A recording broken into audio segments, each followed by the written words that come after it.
Hey guys, I'm me and welcome to my video. And today I'm going to tell you about a fairy tale named Cinderella. I think all of you know about the history, right? And let's go. Once upon a time, a girl named Cinderella lived with her stepmother and two stepsisters. Poor Cinderella had to work hard all day so the others could rest. It was she who had to wake up each morning when it was still dark and cold to start the fire. It was she who cooked the meals. It was she who kept the fire going. The poor girl could not stay clean from all the ashes and cinder by the fire. What a match!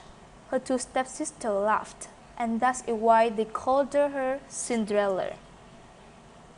One day, big news came to town. The king and queen were going to have a ball. It was time for the prince to find a bride.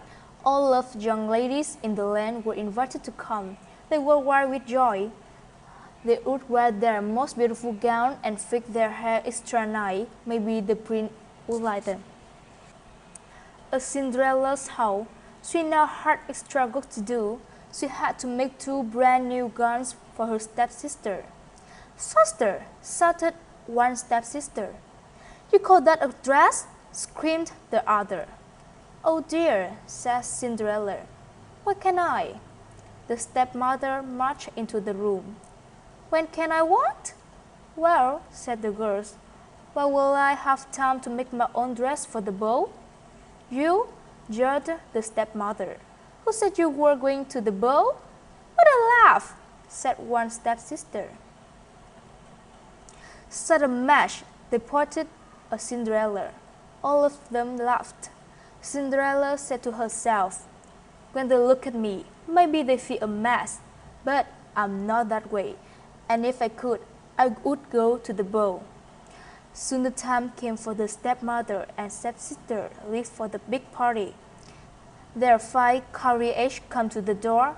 The stepmother and stepsister hopped inside, and they were off. Goodbye, called her Cinderella. Have a good time. But her stepmother and stepsister did not turn around to see her. Ah, me, said Cinderella sadly. The carriage rolled down the street. She said aloud, I wish I could go to the ball too. Then, poof, all of a sudden in front of her was a fairy.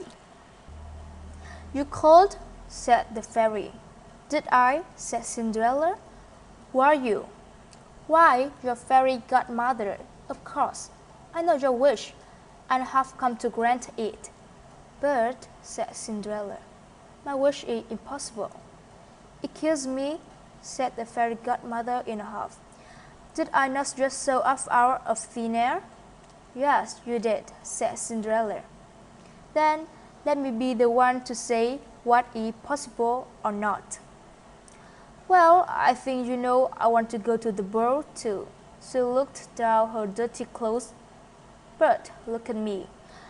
You do look a bit a match. Try, said the fairy godmother. Even if I had something not to wear, said the girl, I would have no way to get there. Dear me, all that's impossible, said the fairy. With that, she tapped her wand on Cinderella's head. At once, Cinderella was all clean. She was dressed in a beautiful gown.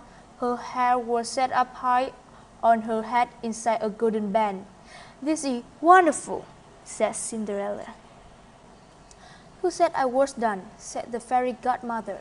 She tapped her wand again. At once, a beautiful carriage came to be, with a driver and 4 white horses. Am I dreaming? Said Cinderella, looking around her. It's as real can be, said the fairy godmother. But there's one thing you must know. What is that? All of this lasts only to the midnight. Tonight, at the stroke of midnight, it will be over. Everything will go back to how it was before. Then I must be sure to leave the ball before midnight, said Cinderella. Good idea, said the fairy godmother. She stepped back. My work is done. And with that, the fairy mother was gone. Cinderella looked around her. Does that even happen? But there she stood in a fine gown and with a golden band in her hair, and there were her driver and 4 horses before her, waiting. Coming, called her the driver. She stepped into the carriage, and they were off. Over the bow, the prince did not know what to think. "Why do you have that sad look on your face?" the queen said to her son. "Look around you. You could not ask for finer maidens than these." "I know, mother," said the prince. Yet he knew something was wrong. He had met many of young women.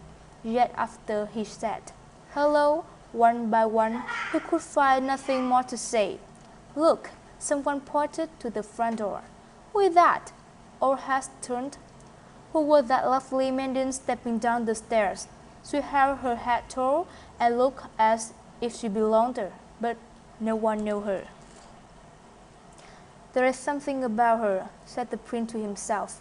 "I will ask her to dance," and he walked over to Cinderella. "Have we met?" said the prince. "I'm pleased to meet you now," said Cinderella with a bow. "I feel as if I know you," said the prince. "But of course, that's impossible." "Many things are possible," said Cinderella, "if you wish them to be true." The prince felt a relief in his heart. He and Cinderella danced. When the song was over, they danced again, and then they danced again and yet again. Soon the other maidens at the ball grew jealous. "Why is he dancing all the time with her?" they said. "How rude!" But all the prince could see was Cinderella. They laughed and talked, and they danced some more. In fact, they danced for so long that Cinderella did not see the clocks. "Dong!" said the clock. Cinderella looked up. "Dong!" went the clock again. She looked up again. "Oh my!" she cried out. "It's almost midnight." "What are the matter?" said the prince. "I must go," said Cinderella. "But we just met," said the prince. "Why leave now?" "I must go," said Cinderella. She ran to the steps. "I cannot hear you," said the prince. "The clock is too loud." "Goodbye," said Cinderella. Up the stairs she ran. "Please stop for a moment," said the prince. "Oh dear," she said as one glass slipper fell off her foot on the stair. But Cinderella kept running up. "Please wait a moment," said the prince. "Goodbye," Cinderella turned on the last time. Then she rushed out the door. "Wait," called the prince. He picked up her glass slipper and rushed out the door. He looked around but could not see her blue dress anywhere. "This is all I have left from her," he said, looking down at the glass slipper. He saw that it was made of a special way to fit a foot look like no one other. "Somewhere there is other glass slipper," he said, "and when I find it, I will find her, and I will ask her to be my bride." From hut to hut, from house to house went the prince. One young woman after another tried to fit her foot inside the glass slipper, but none could fit, and so the prince moved on. At last the prince came to Cinderella's house. "He's coming," called her one stepsister as he looked out the window. "At the door!" screamed the other stepsister. "Quick!" yelled the stepmother. "Get ready! One of you must be the one to fit your foot in that slipper, no matter what." The prince knocked. The stepmother flew open the door. "Come in," she said. "I have 2 lovely daughters for you to see." The first stepsister tried to place her foot in the glass slipper. She tried hard, but it just would not fit. Then the second stepsister tried to fit her foot inside. She tried and tried with all her might too, but no dice. "Are there no other young women in the house?" said the prince.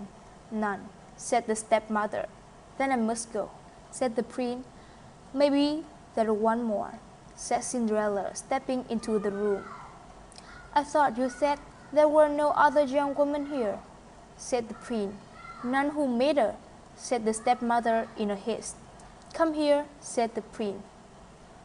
Cinderella stepped up to him. The prince got down on one knee and tried the glass slipper on her foot. It fit perfectly.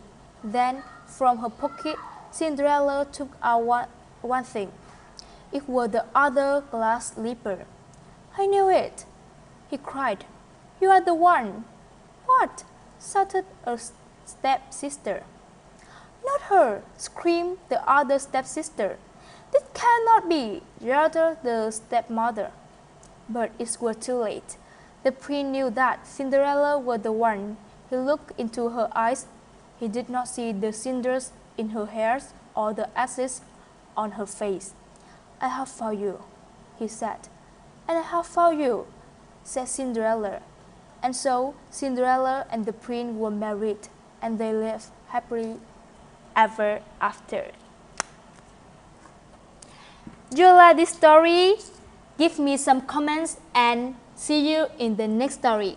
Love you!